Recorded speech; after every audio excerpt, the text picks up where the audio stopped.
Halo follower Bicara Bola, kembali lagi bersama saya Alfonso Kelvan di podcast kesayangan kita, Podcast Bicara Bola. Jangan lupa share, like, and comment Podcast Bicara Bola ke semua sahabat, kerabat kalian supaya kita terus update tentang sepak bola nasional. Hari ini Bicara Bola kedatangan tamu spesial. Tamunya Bicara Bola ini selalu spesial ya. Hari ini saya juga kedatangan seorang pelatih ya, pelatih bola. Pelatih pedal juga. Bukan pedal. Tapi di dunia pedal di ya. dunia pedal, oke. Langsung aja kita sapa. Halo Coach Akash. Halo. Apa kabar, Thank you for having me. Thank you for coming. Yeah. How are you? Always good. Coach Akash, kita ngomong bahasa Indonesia atau Inggris nih? Karena face-nya saya lihat kayak bule nih.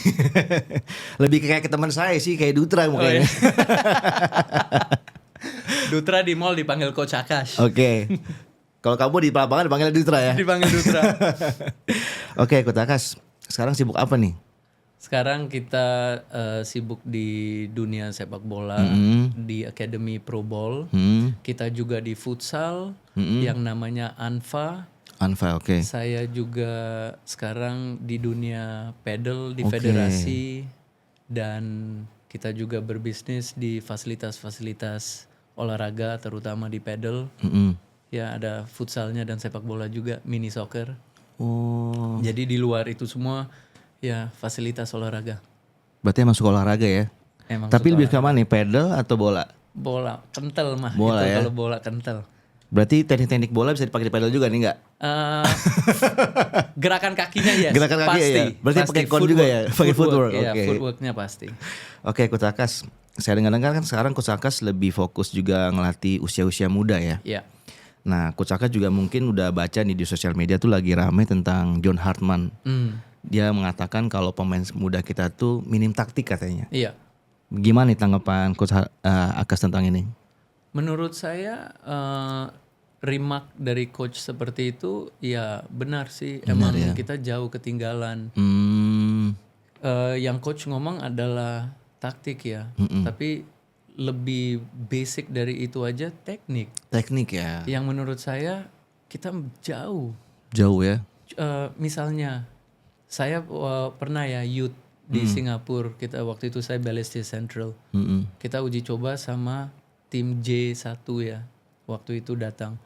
Dia di usia di bawah kita. Waktu itu saya U14, mereka bawa U12 loh. Lawan kita dan tim kita U14 itu ada banyak yang emang main timnas Singapura juga di usia U14. Jadi kita emang lumayan strong ya. Tapi kita kalah 3-1 sama tim ini.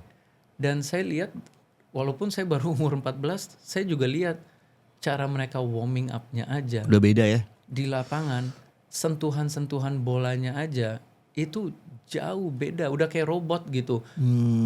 Very accurate. First touch, pass, gerak. First touch, pass, gerak. Kalau kita, sentuhan bola kita mau dibilang walaupun teknik kita tinggi, sentuhan kita bisa berbeda-beda. Iya. Dengan bola passing yang berbobotnya sama gitu. Iya. Kalau dia udah terukur semuanya. Jadi itu memberi dia waktu di lapangan. Dan dengan waktu dia ada space. Dengan hal seperti itu, baru you masuk ngomongin taktikal. Kalau dengan hal yang sebasic ini masih jadi PR, gimana kita mau taktikal yang semuanya di taktikal, apalagi modern football itu adalah space untuk kita menggeser. Jadi menurut saya dengan remark dari coach seperti itu, it is obvious, yes, I agree with him. Terus juga Coach George Hartman bilang tuh fisiknya juga kurang nih pemain lokal kita. Menurut apa Coach Akash sendiri gimana? Benar, sebab balik lagi ke teknik. Dimana jika teknik kita tidak kita kuasai ya, atau tidak at the top level, kita boros. Sebagai energi kita boros. Jadi kita punya tipikal di Indonesia itu, atau bahkan saya bisa bilang di Asia Tenggara, adalah one on one. Dan itu kita ajak lari terus. Dan itu konsep sepak bola kita. Iya. Tapi di mana you lihat world class teams itu emang benar-benar teamwork. Betul. Jadi dari passing, support dengan teknik seperti itu mereka sangat efektif dan efisien di lapangan. Terus kalau Coach Aka sendiri, saya dengar-dengar juga sekarang kan punya akademi ya, Iya. Pro Bowl ya. Dari situ tuh untuk mengcover kayak ngasih tau anak-anak tentang taktik, fisikal, itu udah dimulai dari situ ya. Dari usia berapa tuh? Udah mulai, tapi kan kita dari umur 5 tahun ya. Jadi kan ada fase-fasenya. Apakah umur 6-7 tahun perlu taktik? Ya. Apakah mereka perlu fisik? Yang penting adalah mereka perlu bermain. Bermain dulu ya. Bermain semaksimal mungkin. Latihan game. Itu yang penting. Tapi di mana mereka udah masuk puber, hal-hal kayak gitu, itu baru mulai fisiknya lebih tuh. Itu range usia berapa tuh kalau maksudnya kalau mau dikasih latihan fisik Coach? Nah fisik ya kita udah mulai dari umur 10-11 tahun tapi body weight. Body Jadi weight. mereka Berarti itu pakai badan merasa, mereka ya? Iya, jadi mereka juga nyaman. Dimana ini saya sering kali juga lihat di banyak sekolah bola yang lain ya. Apakah U12, let's say sekarang U12 perlu stretching? Iya. Tapi banyak pelatih masih mengadakan stretching. Umur SD kayak gini mereka tidak perlu stretching. Oke. Bahkan ngapain mereka cooling down juga, otot mereka itu selalu siap. Nah, yang perlu lebih difahami untuk tidak membuang waktu di lapangan supaya intensitasnya selalu high. Waktu-waktu ini kan bisa real game situation. Misalnya kayak kita di Pro Bowl, 1 anak 1 bola. Dibanding stretching dan lari-lari lingkaran lapangan. Kan tidak memasuki, atau kita tidak bisa bilang itu real. Iya. Tapi dengan sentuhan-sentuhan bola, dengan sentuhan yang kita bilang mastery, 1 2 touch go, 1 2 touch go, bukan hanya repetisi, let's say soul tap aja, soul tap, tapi tidak ada go-nya setelah itu. Dan at the end of the session, di mana kita anak-anak itu apakah perlu cooling down? You cooling down, let's say 7 minutes. Oke. Kita kan bisa belajar plank. Oh. Plank itu dia punya core, dan itu sangat penting di olahraga kita. Iya. Karena Jadi, emang kekuatan di sini sih.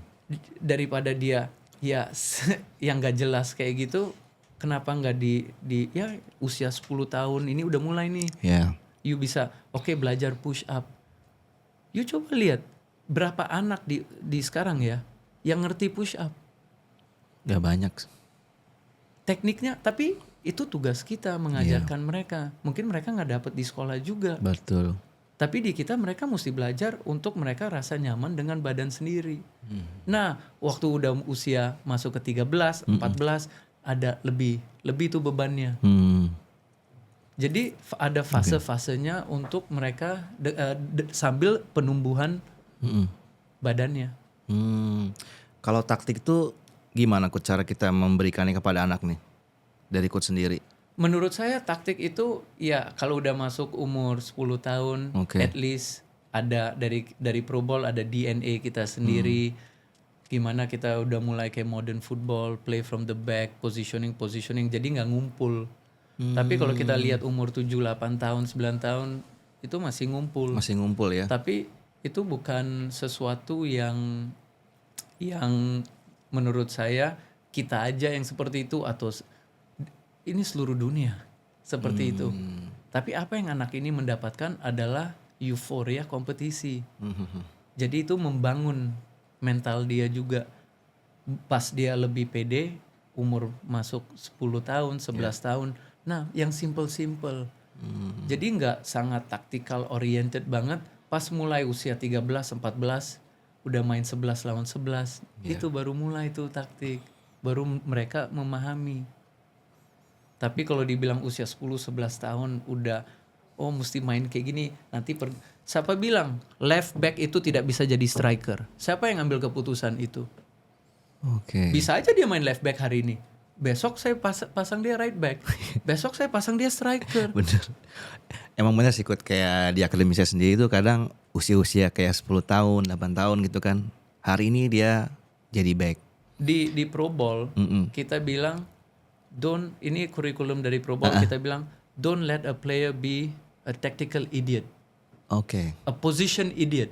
What's the meaning? The meaning is, ada pemain umur 11 tahun, coach saya nggak bisa striker, saya hanya gelandang. Siapa bilang? Itu artinya position idiot. Dia bisa as a center mid, dia mesti bisa main left back, dia mesti paham main center back, dia mesti paham semua posisi. Jadi nanti udah tahu semua posisi, mungkin dari situ dia bisa tahu pilih sendiri ya. Saya cocoknya mainnya di mana nih? pas dia lebih dewasa juga. Dia mesti mengerti. Sebab sepak bola itu banyak posisi. Bener. Kok umur 7, 8 tahun, 9 tahun, 10 tahun udah bisa bilang, saya nggak bisa main di sana, saya hanya di sini. Iya.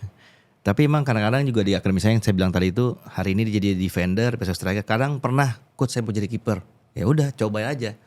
Dan banyak loh yang jadi pemain pro di kemudian hari yang tadinya goalkeeper jadi striker. Bener. Dan kebaliknya. Bener. Terus coach, kita balik lagi ke John Hartman nih. Kalau misalkan coach John Hartman ini dia meminta lagi penambahan pemain-pemain naturalisasi lah di diaspora. Menurut coach itu gimana? Apa emang kita ini udah kehabisan banget nih pemain lokal? Saya mix feeling di mana sebagai orang Indonesia juga tujuan kita punya liga yang sekarang bisa berapa pemain asing? 8? Ya, 11 kalau nggak salah. 8 sorry. 8 di DSP. Iya, 8 di DSP ya. Artinya 3 pemain Lokal. Jadi tambah menipis untuk pemain-pemain kita dikasih kesempatan. Saya tidak masalah you mau naturalisasi ya. Tapi naturalisasi ya A grade top. Iya. Dari let's say dari 11 pemain ada 4 deh. Ada keeper, back, Gelandang sama striker ya. Dan saat pemain lokal kita main bareng mereka juga belajar. Level mereka juga lebih naik gitu. Tapi di mana mayoritas aja udah pemain asing atau naturalisasi, pemain asing di liga, naturalisasi di timnas. Kita pun ada liga. Sebenarnya tujuannya gimana gitu. Jadi menurut saya naturalisasi itu bagus, tapi nggak satu gerbong kayak gini. Iya sih. Kita nggak dapat kesempatan gitu. Tujuannya untuk pemain Indonesia kita juga yang lokal juga ikut naik gitu. Coach juga tahu kan dulu tuh sempat ada kayak program kayak anak-anak Indonesia tuh dikirim ke Uruguay. Iya. Kalau menurut saya sih kenapa ya itu nggak dilanjutin lagi ya? Padahal sih itu kalau misalkan anak-anak lokal ini minim taktik atau apapun fisik kan bisa belajar dari situ ya. Benar. Atau bahkan bisa dari luar yang ke sini. Nah, lebih cost effective. Iya sih ya. Jadi pastinya juga ini kan dari direktur teknis dari PSSI atau masing-masing klub Liga 1 yang mesti menerapkan hal seperti ini. Benar. Makanya saya bilang ini wajib untuk semua klub, bukan hanya Liga 1 bahkan Liga 2 punya akademi ya. Bener. Kayak kemarin kan apa tuh ya? Bayern Munchen nggak salah ya. Yang pas kiper semua cedera dia akhirnya main kiper akademi kan. Yes. Itu udah best banget sih. Memberi secara mendadak ada kesempatan, abis itu pemainnya perform lagi. Iya, keren jadinya. Iya. Oke, kalau bicara bola, ngomongin soal pemain diaspora, ngomong-ngomong ini kan Coach Akas ini kan dulu pernah besar di Singapura, main di Singapura juga, sempat di Inggris juga Coach ya? Pernah di Inggris. Nah, seangkatan sama Bahiki Kaizan. Tapi awalnya justru bukan pemain bola ini katanya Coach ya? Waktu itu kita SD ya, kita kan main bola sama anak-anak bola itu kita timnas sepak takraw juga. Sepak takraw. Oke. Kok bisa gitu ya? Jadi emang ya kebantu banget ya kita dari takraw itu teknik kita yang kita punya first touch control bola. Habis itu dari kita punya explosiveness, kelincahan kaki, reaction time, hal-hal seperti itu pas kita di lapangan ya di bola kebantu banget. Nyambung semangat ya. Apalagi saya ya sukalah salto-salto gitu ya, emang itu dari takraw gitu. Jadi explosiveness-nya emang kebantu, apalagi pas kita usia dini main dua olahraga barengan gitu. Oke, Coach. Terus Coach, kan teman-teman Coach sendiri kan di Singapura itu rata-rata udah pernah juara AFF semua ya. Iya.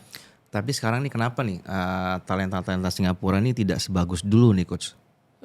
Ada beberapa faktor, tapi yang terutama menurut saya banyak orang tua ya tidak mendukung anak-anak mereka jadi pemain pro sebab dari profesionalisme atau dari segi ya bayaran atau apa sangat low di Liga Singapura. Jadi itu tidak menjadi pilihan utama untuk menjalani hidup mereka gitu. Oke. Jadi saya mending ya kerja kantoran daripada jadi pemain bola. Dan dari hal seperti itu, mindset seperti itu, jadi makin kurang bibit-bibitnya. Apalagi di Singapura, they say it's a fine city because ya selalu ada denda-dendanya. Main bola di sini ada denda Jadi banyak tempat yang misalnya kita di bawah blok ya atau di bawah ya blok apartemen ya di seluruh Singapura kan dulu kita mainnya di situ. Baru ada street soccer court. Tapi sekarang ya di bawah blok aja nggak boleh main bola, nggak boleh apa. Jadi sangat terbatas juga untuk main. Dulu berapa lama coach di Singapura? Siapa pelatihnya dulu coach? Saya pelatih banyak banget ya. Dari dulu ada Robert Lim, pernah sama ada Kunju Jamaluddin, semua emang top semua tuh ya. Emang mereka jadi instruktur AFC juga habis itu. Jadi ya sangat alhamdulillah banget ya ketemu pelatih-pelatih yang saya bisa mengambil bagus-bagusnya dari mereka dan saya bisa menerapkan sebagai coach juga sekarang. Jadi belajar banyak dengan main di Itali waktu umur 17, coachnya juga seperti apa sama pemain. Jadi dari karir saya seperti di youth seperti itu, saya belajar banyak banget dari coaches. Gimana handle situasi. Sebenarnya itu yang paling penting sebagai coach. Sebab semua jago taktik, tapi yang bisa ada soft skill sama pemain, merangkul tim, memberi inspirasi itu nggak banyak. Ini kan followers Bicara Bola juga pada tanya-tanya nih. Berarti hal utama yang di akademi itu apa nih coach untuk ke pemain supaya bisa terus latihan, biar bisa semangat? Saya selalu bilang ya, apalagi saat coaches education kita perlu tegas, tapi lembut. Tujuan kita adalah menginspirasikan pemain-pemain ini. Apakah dia perlu benar sekarang juga? Pas dia membuat kesalahan, apakah dia perlu benar sekarang? Atau dia ada waktu? Besok dia masih ada waktu. Setahun lagi dia masih ada waktu. Jadi nggak kita mesti kasih pressure banget ke anak itu untuk benar sekarang gitu. Jadi ini emang dia punya flow atau perjalanan dia supaya bisa menjadi lebih baik lagi. Dengan perjalanan itu mereka atau proses itu mereka juga belajar membelajar tentang diri mereka sendiri juga. Jadi bukan hanya skill tapi di luar lapangan personality. Dan itu yang sangat penting. Personality ya attitude. Datang on time. Cara dia conduct his own life ya. Saya mau jadi pemain seperti ini. Idola saya kayak gini. Saya tidur jam berapa malam. Saya bangun jam berapa. Saya ngapain aja. Saya makan apa. Lingkungan saya siapa aja. Dengan gadget atau teknologi sekarang kita bisa banyak belajar. Beda dengan zaman kita waktu dulu. Dan kita pun gak pernah telat. Kok bisa? Artinya gak ada alasan untuk anak-anak di modern era ini. Berarti sekarang banting setir jadi pelatih. Yang paling coach rasakan perbedaan saat menjadi pemain dan coaches itu gimana coach di Indonesia ini?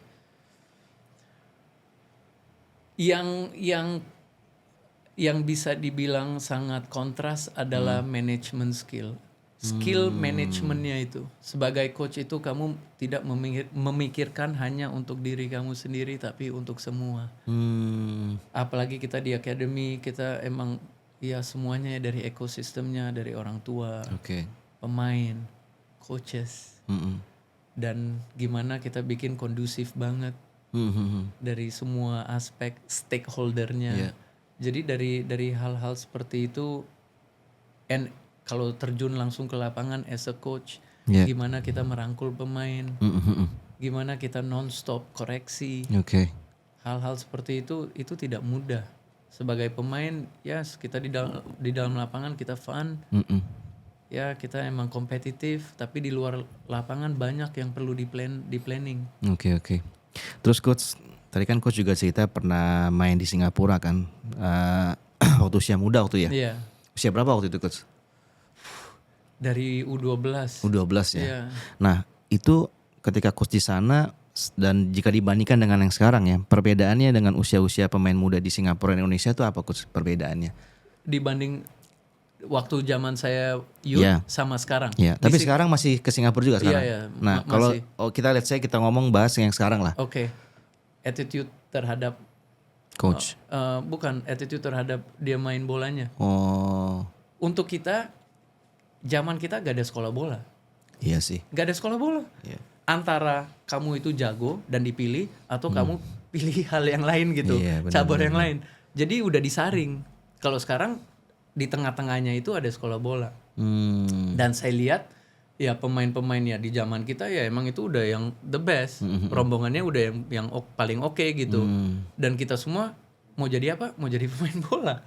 Jadi kita emang hidupnya di lapangan. Sekarang anak-anak muda sekarang ya mereka kalau ditanyain mau jadi apa? Oke, mau jadi pemain bola. Tapi attitude-nya beda. Kita itu hidup di lapangan gitu. Iya. Dianya mengambil sepak bola mungkin sebagai hobi. Iya. Untuk kita itu jalan keluar. Betul. Itu bedanya yang saya Bedanya. bilang mindset Pemain-pemain mudanya ya. Attitude-nya beda itu. Berarti kenapa tuh coach Singapura bisa jadi juara Piala AFF waktu itu? Apa karena memang ada- dari mudanya? Itu ya menurut saya komposisi pemain waktu mereka juara itu ya komposisinya emang pemain senior sama generasi emas yang dari rombongan saya kelahiran 84 ini ya. Sama pemain yang terbaik yang senior sama dicampur naturalisasi pemain waktu itu di Singapura. Oh, oke. Yang sempat main di Indonesia juga seperti Precious, ada Itmi Dixon. Oh iya Precious saya tahu Iya. Precious ya. Itu seangkatan coach ya? Enggak, dia emang di atas sih. Dia bagus sekali. Tapi Dia pernah main di bagus. Persija kan? Iya, pernah. Emang dia strong sih center back. Jadi dengan komposisi pemain itu diblendkan dapet tuh winning teamnya. Jadi emang mereka bisa juara itu karena memang dasarnya juga pembinaan usia-usia muda juga bagus ya. Itu makanya dibilang generasi emas kelahiran 84 itu emang sangat kompetitif, dari muda aja udah sangat kompetitif. Keren ya. Apakah competitiveness-nya sekarang ada? Itu yang saya bilang jauh ketinggalan. Berarti coach sudah berapa lama nih ngelatih pemain-pemain muda di Indonesia? Apalagi kan awalnya coach dulu futsal ya katanya. Iya, kita punya futsal dari 2009 udah secara tidak formal ya, maksudnya waktu itu hanya ya yang penting ada Latihan aja lah ya. latihan aja, tapi semakin ke depan semakin rame, ya udah kita bikin yang proper. Tapi awal-awalnya 2009 Anfa Futsal Academy. Sampai sekarang 2026, setahun yang lalu kita punya lapangan sendiri Anfa Arena. Jadi di Anfa Arena ini kan visi kita adalah Anfa Futsal Academy akan jadi tim profesional di kemudian hari. Sekarang udah ada home base dan kita juga mau tempat ini jadi wadah untuk Indonesia. Jadi yang TC di kita juga timnas, ada Black Steel dari Liga Pro. Jadi mereka emang pakai Anfa Arena ini untuk latihan mereka. Jadi kita juga sangat bangga banget ya ekosistemnya dapet. Kita juga di situ ada ruang kelas, di mana lisensi wasit, lisensi pelatih, Di semua situ diadakan di situ. Jadi dari awal-awal 2009 Anfa Futsal Academy berdiri sampai sekarang ya makin solid. Terus beralih ke sepak bola dari tahun berapa coach? Jadi sepak bola waktu itu kita mulainya pas sebelum pandemi dengan sekolah bola Pro Bowl ini. Pro Bowl ini, berarti udah lama ya Pro Bowl ya? Iya Pak, tapi sebelum pandemi pas banget beberapa bulan kemudian pandemi tuh. Jadi kita sempet tutup. Aktif lagi 2022 sampai sekarang. Nah coach, kita ngomongin futsal deh. Ini kan sekarang futsal juga udah lebih maju lah prestasi dibanding sepak bola. Iya. Ranking 4 lah, ya kan? Runner up kemarin Piala Asia. Iya. Apa nih yang membuat tim futsal bisa sampai sejago itu tuh coach? Menurut saya specialization, di mana awal-awal futsal, titik awal pemain futsal itu semua dari sepak bola. Ini let's say 15 tahun kemudian Sekarang anak-anak usia 13, 14 kalau ditanya kamu ini cabur apa? Oh, saya dari futsal. Yang satu lagi saya dari sepak bola. Udah nggak cross lagi gitu. Jadi menurut saya specialization ini sangat penting, di mana kamu udah fokus dalam satu bidang gitu. Dan ini yang membantu regenerasi pemain-pemain kita. Jadi yang kita bisa bilang pemain-pemain top kita yang let's say 2-3 tahun yang lalu sekarang udah kekejar sama yang muda-muda. Jadi regenerasi kita selalu ada gitu. Padahal kan di futsal sendiri juga, sorry ya, pemain diasporanya nggak ada. Iya. Kalau kita bandingkan dengan pemain sepak bola yang sudah digendong sama pemain diaspora nih, tapi belum dapat hasil yang bagus juga nih. Iya. Bener nggak sih Kut kayak gitu? Bisa dibilang juga, tapi iya dan enggak juga Iya, sebab iya. Ada pro kontra lah ya. iya pro kontra juga sebab sepak bola kan itu olahraga yang ya number one in the world, dan beberapa negara let's say Inggris, Jerman, Iya. futsalnya juga belum maju mereka. Jadi emang pro kontra. Jadi nggak segampang itu.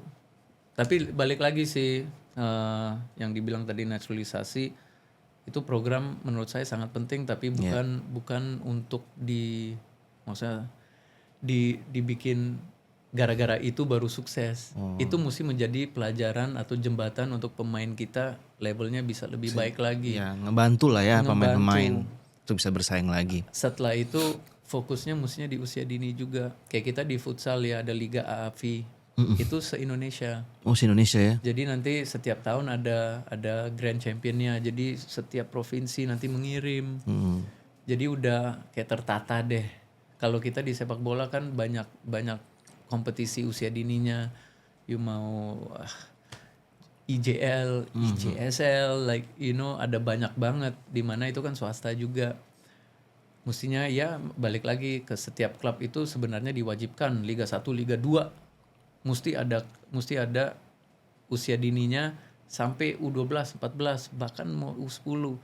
Jadi ada jenjang untuk pemain-pemain ini juga, ada kompetisinya juga, walaupun di luar liga profesional youth-nya ada kompetisi juga. Itulah untuk anak-anak yang tidak masuk dalam programnya ini. Kalau sekarang kan namanya EPA ya, EPA, Elite Pro ya, di mana tapi itu usianya juga kan sampai 16 ya. 16, ya. benar. Nah, di bawahnya itu yang perlu dibuat. Betul banget sih itu. Kalau zaman kita dulu kan ada ISL 21 gitu kan ya.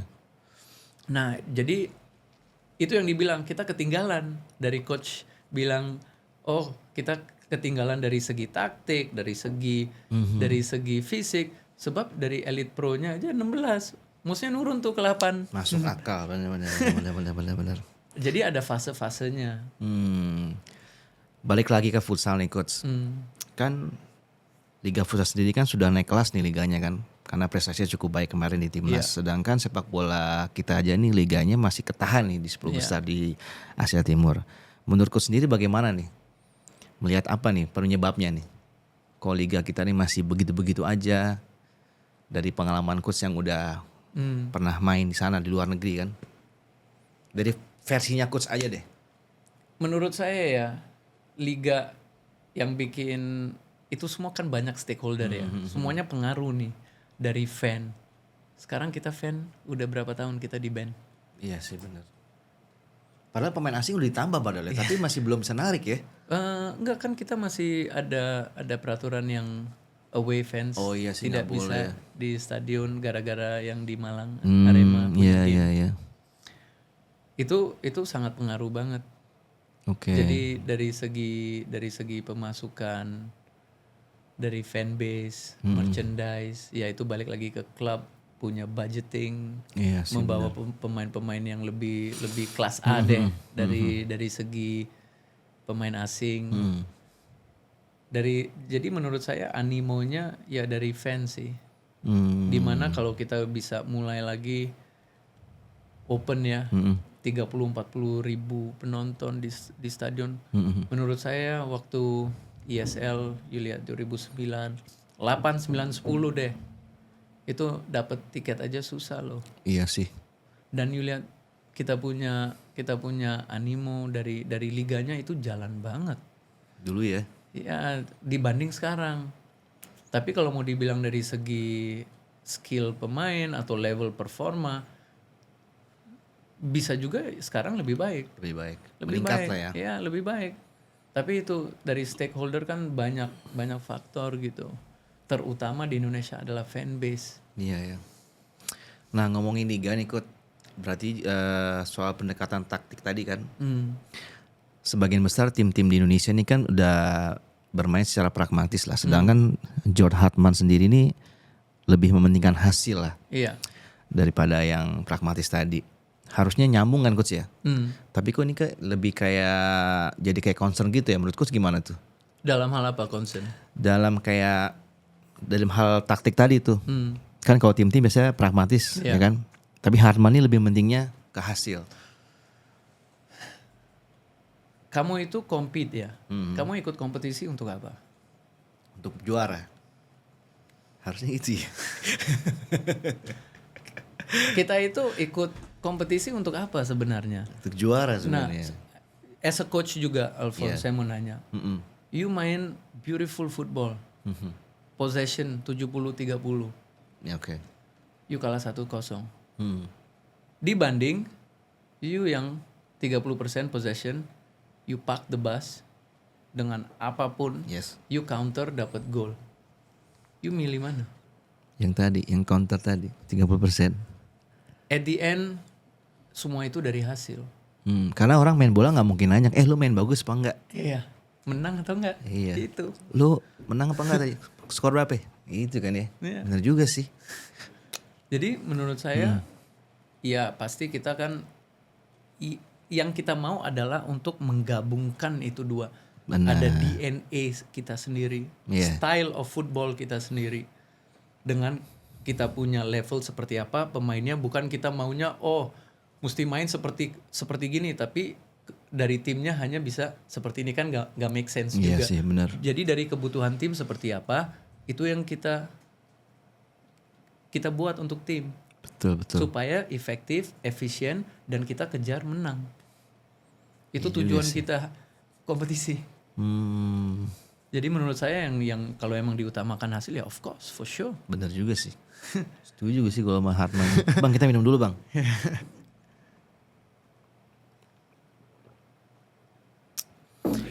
Terus balik lagi ke John Hartman nih bang. Apa dia ini bakal menangin pertandingan bang yang timnya ini isinya pemain-pemain lokal semua. Menurut abang bisa nggak dia menangin tim ini? Yang isinya pemain-pemain lokal aja. Menurut saya dengan tim sekarang dibanding tim sekarang yang naturalisasi sama pemain lokal, bakal kesulitan kan dia nih? Bakal apa? Kesulitan nggak dia? Pasti. Iya. Gapnya sangat besar. Sangat besar. Yang pertama yang saya lihat dan kelihatan banget ya gesture badannya aja. You say body language.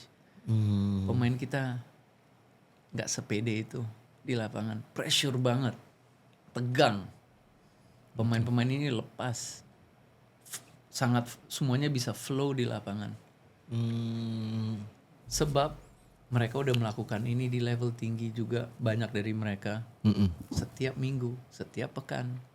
Makanya saya bilang kalau naturalisasi kita perlu ambil yang benar-benar kelas A. Yang punya experience di Liga Eropa lah ya. Yang papan atas deh. Bukan main liga tapi ya di Eropa Liga 6, yang ke-6 juga sama aja. Mending pemain kita yang di sini. Iya sih benar. Jadi maksud saya ya pemain-pemain yang seperti itu di dalam situasi pressure atau tekanan dia masih bisa perform. Itu yang menjadi contoh untuk pemain lokal kita. Jadi kalau dibilang sekarang dengan tim yang hanya lokal sama tim sekarang yang dicampur naturalisasi, pasti gapnya sangat besar. Iya. Kemudian bang, dengan target juara AFF, kira-kira dengan gaya main timnas ala John Hartman ini dengan kekuatan full pemain lokal bisa nggak nih bang kita juara? Kalau kita masih bahas AFF, menurut saya AFF itu belum masuk di kalender FIFA. Ini jadi menurut saya panggung untuk anak-anak lokal untuk dieksperimen dan dikasih kesempatan. Tapi gini bang, Kan abang tahu sendiri nih, orang-orang Indonesia kan maunya gua nggak mau peduli deh, lu mau AFF kayak mau World Cup kayak, yang penting gua mau angkat piala nih.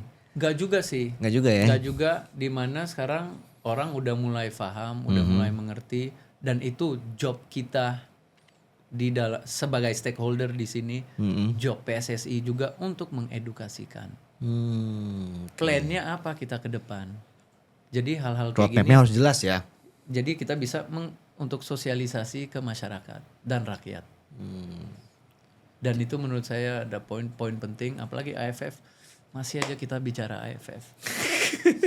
Berarti bisa lah ya. Mesti, juara ya. Yes, of course. Balik lagi, target kita untuk ikut turnamen, target kita kompetisi adalah untuk menang. Jadi emang mesti juara, emang targetnya seperti itu. Tapi ini jadi kesempatan untuk anak-anak kita sendiri dikasih panggung untuk bisa terekspos dan bisa perform under pressure. Setuju sih bang. Kalau saya sih juga maunya kalau bisa pemain AFF nih udahlah nggak usah pakai pemain diaspora. Cobain dulu pemain lokal nih. Supaya mereka ada eksperimen juga, pengalaman, tes mentalnya juga kan. Kalau terus digendong sama pemain diaspora ya. Cuman kalau isi pakai pemain diaspora juga kalau menurut saya sih bakalan bisa juara sih. Menurut abang gimana? Bisa juara pasti. Iya. Yeah. Apalagi kemarin kalau mainnya kayak lawan Oman kemarin keren sih. Kiper aja udah top lah. Iya. Paes juga lagi on fire. Odero juga sama. Kiper kita emang toko sih di gawang sih. Ya emang itu. Iya. Levelnya beda. Berarti bisa dibilang pemain-pemain diaspora ini udah pilihan PSSI ini sukses bang ya? Untuk setiap pemain mungkin nggak setiap pemain, tapi beberapa yang saya bilang oke, levelnya cukup memadai. Tapi kalau untuk dibilang semua, saya masih belum yakin. Paling kayak Jaides gitu oke lah ya. Itu salah satu menurut saya yang oke banget. Sebab kompetisi tinggi, main setiap pekan, dia leader. Keren sih dia. Bisa itu cara soft skillnya juga kelihatan banget di lapangan, cara komunikasinya itu sangat membantu. Menurut saya pemain terbaik kita Rizky Ridho, sama sebelahnya J itu kebantu banget. Dia punya progres di timnas itu sangat kebantu, dan saya juga lihat dijaga. Betul sih. Satu lagi bang, gue mau tanya terakhir. Menurut abang tuh dia dengan dipanggil Elkan Bagot nih gimana? Kan abang lu pernah main di Inggris juga kan? Pernah kan? Gimana menurut abang dengan baliknya Elkan Bagot nih? Jadi saingan untuk beberapa center back. Sebab menurut saya Elkan itu juga main di level yang tinggi. Dan main setiap pekan. Sangat kompetitif. Jadi menurut saya ini adalah plus untuk kita sih. Jadi saingan di center back itu ya lebih ketat lagi. Ya. Artinya levelnya lebih tinggi lagi. Keren. Oke, follow bicara bola, ngobrolnya seru banget sama Coach Akas. Pengetahuan sepak bolanya juga oke, luar biasa. Dari futsal, sepak bola sekarang juga bisnis di pedal, ada akademinya. Dan saya juga tadi ngobrol-ngobrol sama dia, banyak lah yang kita dapat. Gimana caranya kita menghandle anak di akademi. Karena kita perlu pendekatan yang lebih lagi untuk anak-anak yang mungkin dulunya belum tahu sepak bola. Gimana caranya kita bisa buat anak-anak ini cinta dulu sama sepak bola. Kenal dulu sama sepak bola. Coach Akas, thank you banget. Thank you atas waktunya. Terima kasih juga. Next time mungkin nanti saya main-main ke akademinya. Kita belajar bareng. Pengen tahu gimana kok bisa sukses nih ya kan. Thank you banget Coach. Thank you. Good luck for you ya. Thank you. Oke sahabat followers Bicara Bola, saya Alfonso Kelvin dari podcast Bicara Bola. Mohon undur diri dulu. Sampai jumpa di episode berikutnya. Jangan lupa follow terus akun podcast Bicara Bola. Share, like, and comment. Biar kita terus ngomongin bola, tambah semangat, tambah bagus lagi. Bye-bye.